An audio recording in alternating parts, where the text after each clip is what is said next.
Hey guys, in this video I'm going to show you how to apply for Amazon warehouse jobs in Canada.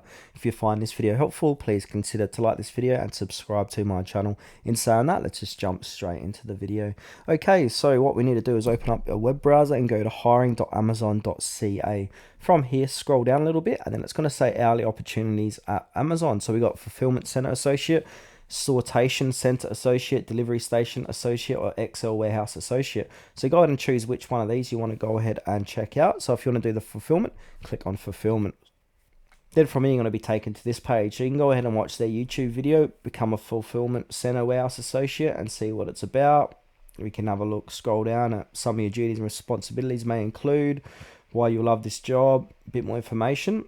So from here, it will say find fulfillment center warehouse associate jobs near you. So go ahead and click on search now. Now it's going to say, tell us a little bit more about yourself. So what is the location of your home address? Then it will say how many hours a week do you want to use. So say full-time, part-time. So I'm going to do part-time for this demonstration. Click next.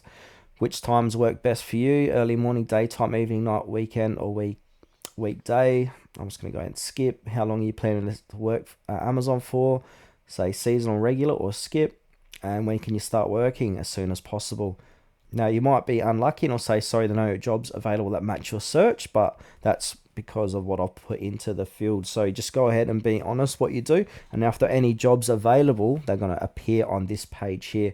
And then once you can sort by all the different jobs, and then simply find the job you want to apply for, click onto it. You'll need to create an account or sign into your account and then apply for that job.